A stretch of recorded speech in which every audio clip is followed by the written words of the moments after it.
ભાવનગરના નાના સુરકા ગામમાં કૃષિ મંત્રી જીતુભાઈ વાઘાણી પોતાના માતૃવતન પહોંચ્યા, જ્યાં ગામવાસીઓએ ઉષ્માભેર તેમનું સ્વાગત કર્યું। મંત્રી ઘોડે સવારી કરીને ગામમાં ફર્યા અને હનુમાનજી મંદિરમાં પૂજા અર્પણ કરી। તેઓ શમશાનની જીર્ણોદ્વાર શિવ મહાપુરાણ કથા સ્થળે પહોંચીને વડીલોના આશીર્વાદ લીધા અને હળ સ્વીકાર્યું।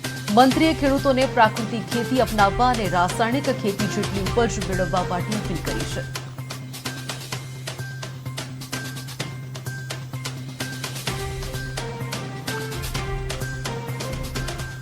આદરણીય નરેન્દ્રભાઈના નેતૃત્વની અંદર, ભૂપેન્દ્રભાઈના નેતૃત્વની અંદર જે પ્રકારે દેશ ગામડામાં બેઠેલો માણસ, ખેડૂત, ખેતમજૂર કેવી રીતે બેઠો થાય, કેવી રીતે સહાય થાય, કેવી રીતે મદદ થાય એમના માટે થઈને એ એનું ઉત્પાદન વધે, એમને પડતી મુશ્કેલીઓમાંથી દૂર પડે। હું માત્ર વિનંતી એટલી કરું છું કે સકારાત્મક રીતે આપણે સૌ આપણા કામોને, આપણા કામને, આપણા વ્યવસાયને, આપણી ખેતીને નકારાત્મકતા ખૂબ હાવી થતી હોય છે, નકારાત્મકતા ફેલાવવાળો વર્ગ પણ ખૂબ હોય છે।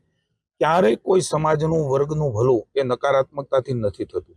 સૌ સકારાત્મક રીતે આપણા ગામનું, આપણા કુટુંબનું, આપણા સમાજનું, આપણા વ્યવહારનું, તમામ જ્ઞાતિ જાતિ વર્ગ એ ખેડૂત છે, ત્યારે સાથે મળીને શું થઈ શકે, કેવી રીતે કરી શકીએ। આદરણીય નરેન્દ્રભાઈના નેતૃત્વની અંદર, ભૂપેન્દ્રભાઈના નેતૃત્વની અંદર જે પ્રકારે દેશ ગામડામાં બેઠેલો માણસ, ખેડૂત, ખેતમજૂર કેવી રીતે બેઠો થાય, કેવી રીતે સહાય થાય, કેવી રીતે મદદ થાય